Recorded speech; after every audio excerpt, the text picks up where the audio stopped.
What you're about to see changes everything for us. Over the past 8 months, we've hand-steered our catamaran almost 5,000 nautical miles. While crossing the Pacific, our autopilot ram stopped working near Galapagos, and since then, our hands have firmly gripped the helm, sailing throughout French Polynesia, battling fatigue to navigate wind and waves, arriving finally in Tahiti, where not one, but 2 autopilot rams are waiting for us. Settle in to join us for this transformative journey. Morning guys, right now we are hovering outside of the Papiente Marina. We're going to try and get wee sails or parlay spot, but here you can't reserve a slip, so you really just have to hover and just run right in as soon as they leave. And a monohull just went in the marina now looking for a spot, so we'll see what happens. Plus, of course, the wind kicked up, I don't know, probably low to mid 20s. Here we go. Thank you. Have fun. Good luck with everything. Thanks. We'll see you soon. Have fun. We'll see you. See you soon.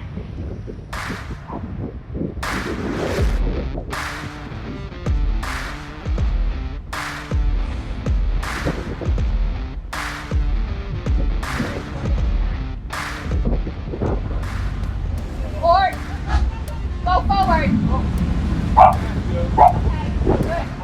I have it very, very narrow.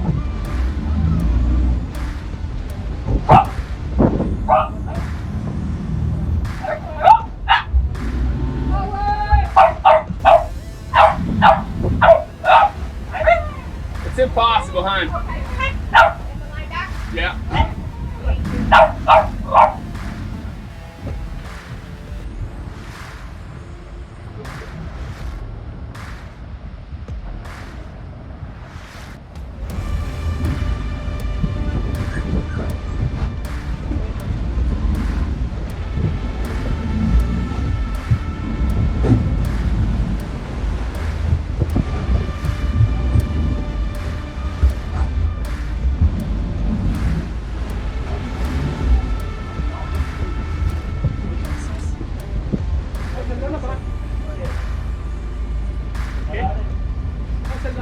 Tight, huh? Yes. Very good. Good job, man. Thank you. Well done. Thank you.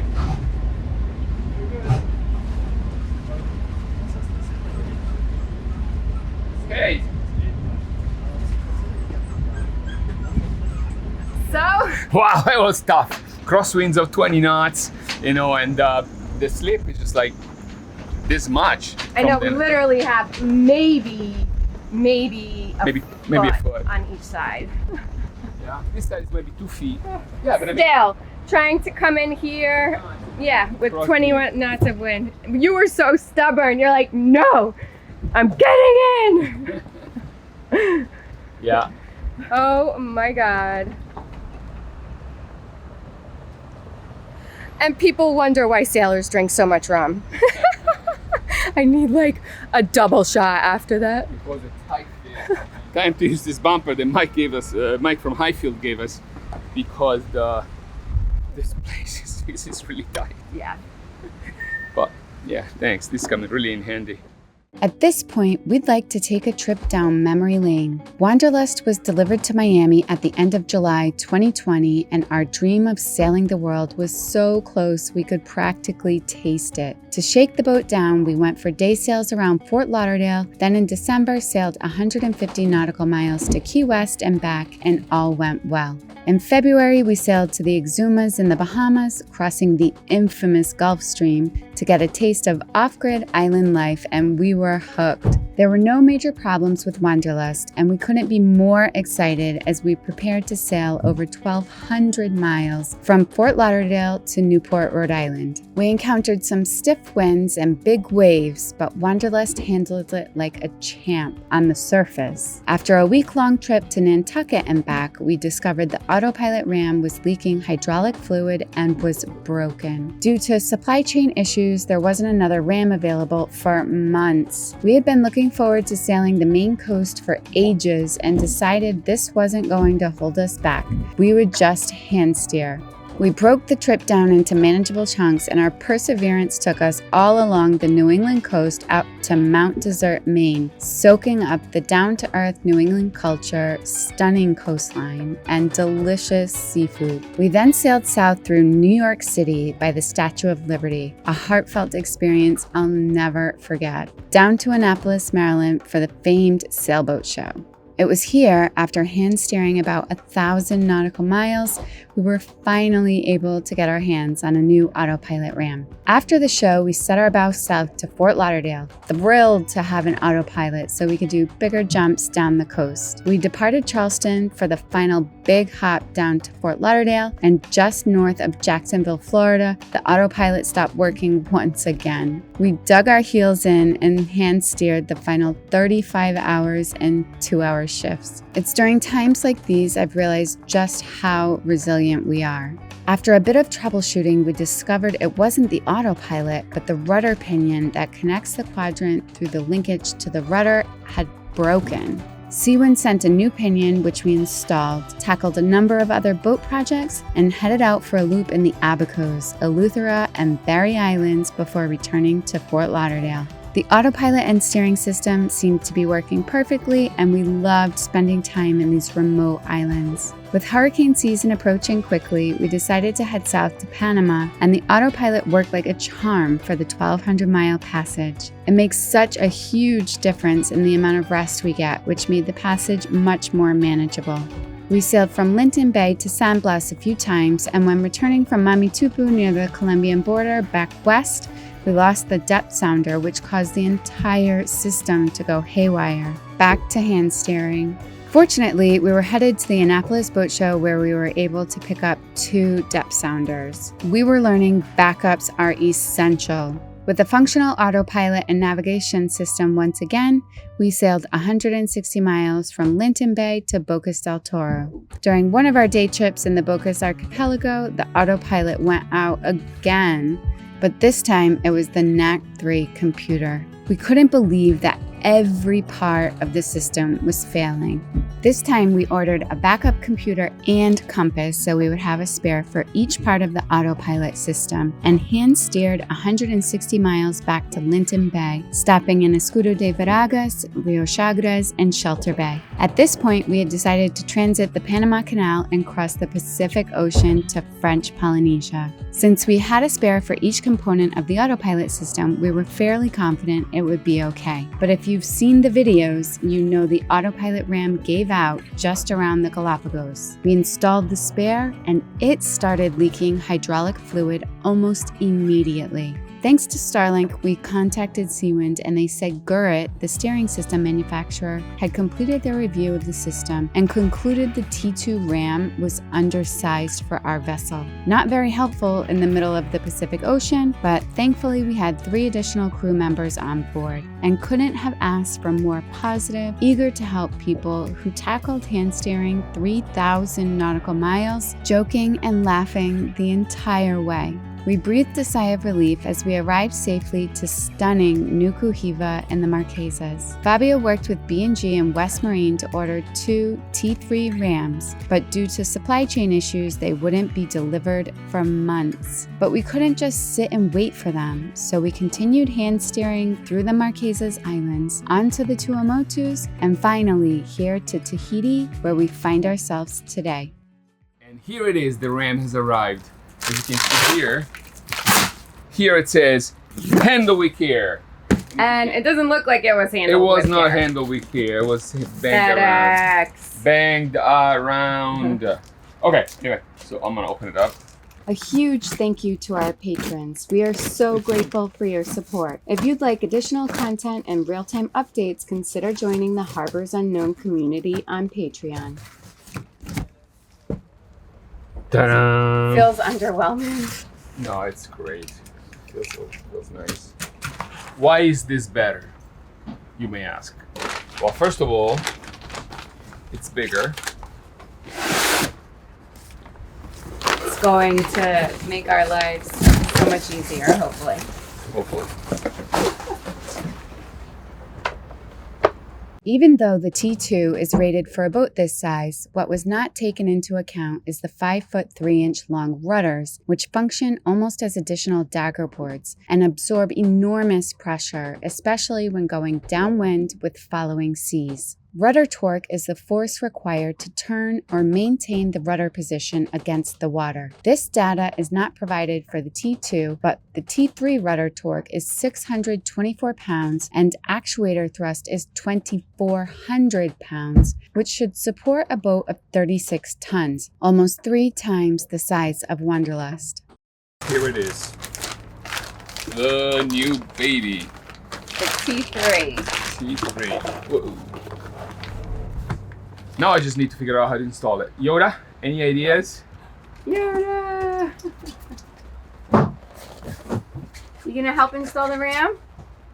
This is the hydraulic fluid that goes inside this reservoir.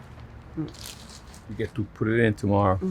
This goes on the mount. See the same kind of mount that we have. So it has to move back a little bit. This goes in a separate spot and this goes in a separate spot. And as we were worried about the handling, we just realized that this thing here has been crushed. What does this mean? Gary from One Life is with us. He's giving me advice on how to do this. Not Might be bad advice. you know, it's good advice. And what do you mean by this? What are you guys working on? We're working on replacing the infamous autopilot. We finally got the part, albeit broken. Yeah. Yeah. We're going to we're looking at how to exchange the autopilot on this base, and it's going to be some fabrication. Much larger one. Yeah, exactly. So basically the T3 is much larger than the current T2, right? Some of the attachment points are different. The way it bolts into the rotating arm is different. So. It's never just an easy swap. No, not an easy swap. So what are you thinking you're gonna do? What's the fix? For now, until the shipwright from Seawind comes to change the the gearbox with new arm and everything, we're thinking about just extending this base here back a little bit with a plate on top, and just fit the new autopilot on it, and then finding a way to connect it to the rotating arm, which is there. We're on our way to pick up the second ram. It arrived a couple of days ago. It's in a store here about a mile from the marina, and we're returning the old one and picking up the new one, and tomorrow we'll pick up also the Raider. Awesome. Wanderlust will be getting a steering refit, and during that time the system will be reconfigured for the installation of 2 autopilots. If one unit fails, we'll be able to flip a switch to activate the second unit. I think we're getting close. It's a bit more industrial here. Out there, into the road, to the right. It's like another marina here, huh? It's a port, yeah.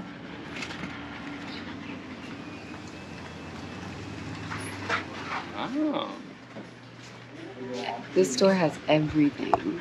Even like kite surf stuff, waterproof bags, paddle boards, fishing gear.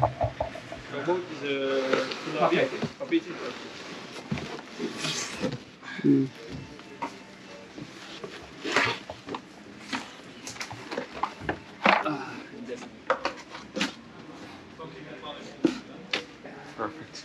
Surprisingly, that was a success. We got the autopilot ram, the T3, and it looks like it's intact. And tomorrow, Fabio's gonna come back and get the radar.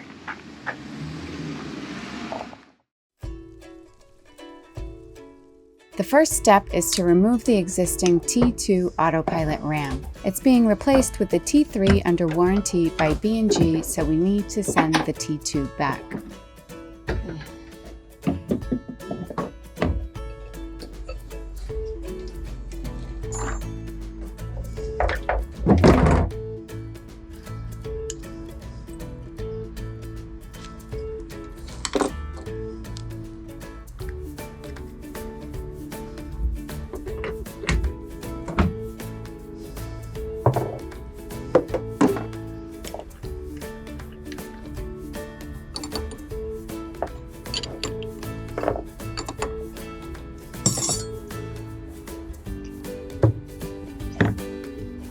Now Fabio's removing the base of the T2.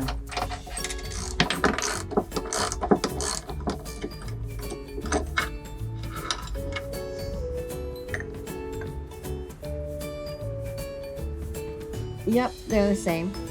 Cool. Next, Fabio needed to build a template for the stainless steel support.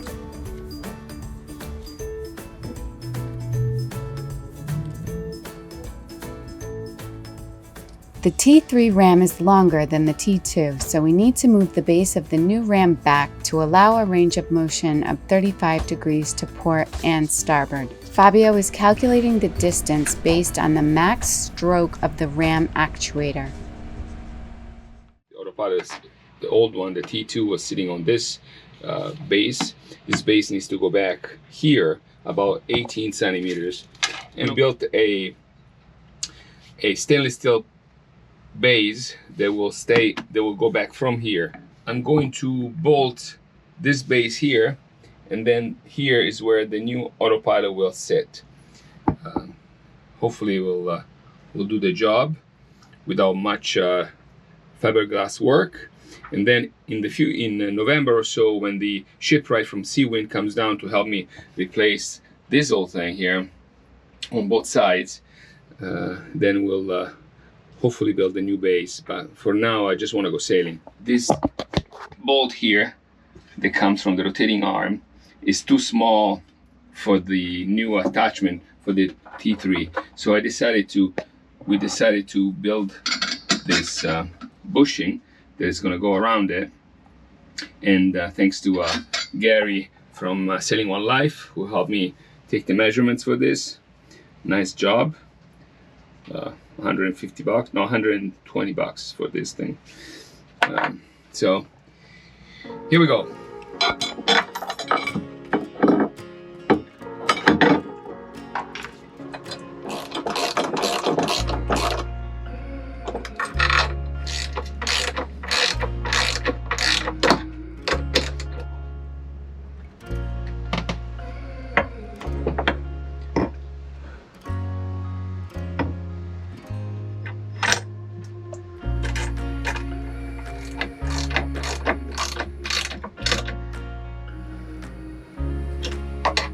This was the hose crushed during shipment. After driving over town from this place, Tahiti flexible hydraulic, and they're gonna fix the pipe. Awesome.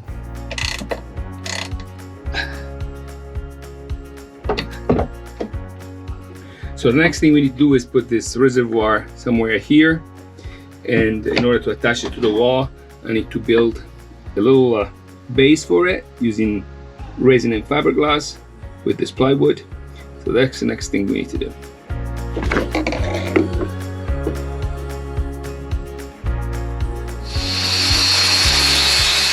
Clean with some acetone, and I wish I had some glass, but I don't.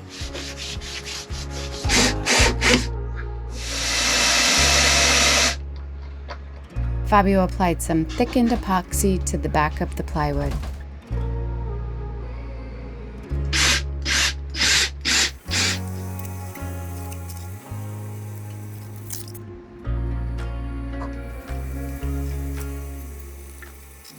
Now we let it dry. I'm building a box to put the motor for the autopilot on. I have this old plywood that I'm going to use as a structure to then put fiberglass and resin around it. So first, I'm going to glue this together. Like this.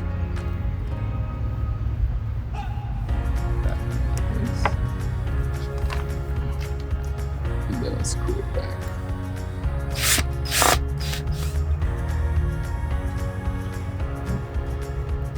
It's getting a bit dark to film, but I gotta get going, so hopefully you'll see the finished product. The shelf is glassed in. I need to just let it dry. Tomorrow we're not working, then put a coat of bilge paint and keep your finger crossed.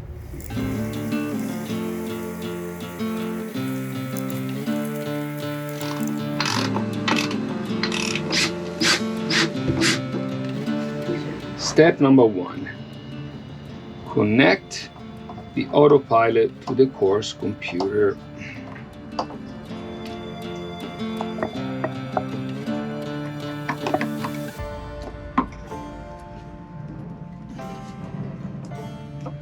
Keep going.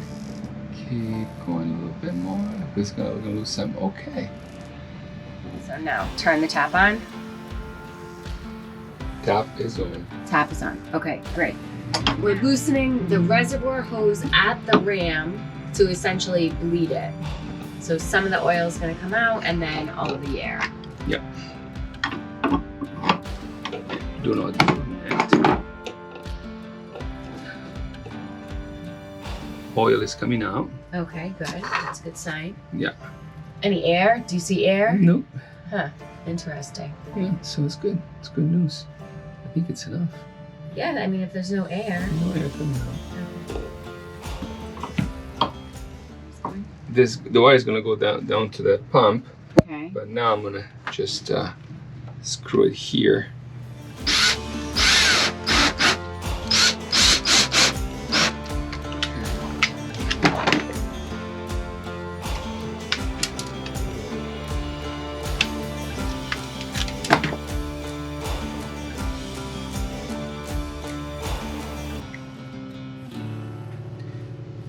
See, you want to stagger them. Oh. You don't want to end up in the same place. Yeah? I see. So now, if I put this here, I can stagger them a little bit.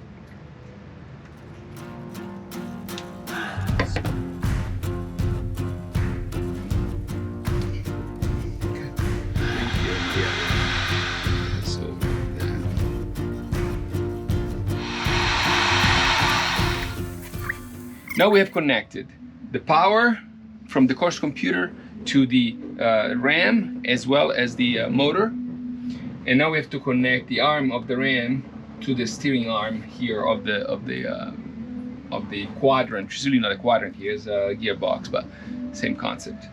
We made this little bushing, so this goes in here, which fits perfectly actually, and then perfect. Wow, it fits. So now we're good. Ready to try the autopilot. Okay.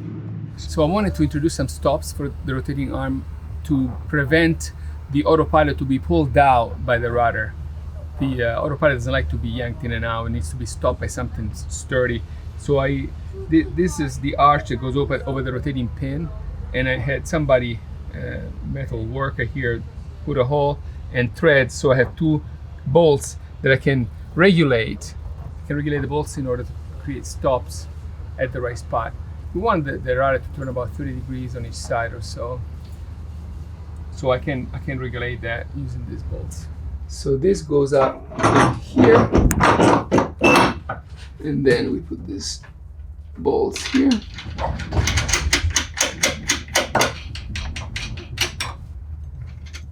Okay.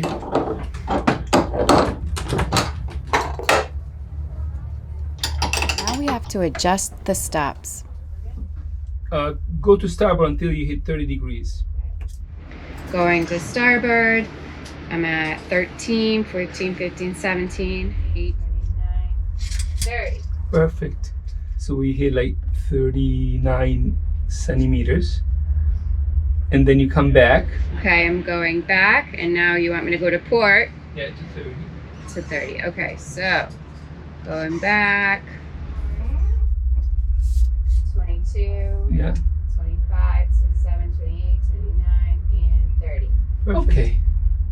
Beautiful. Okay, going to starboard. 6, 27, that's it. Okay.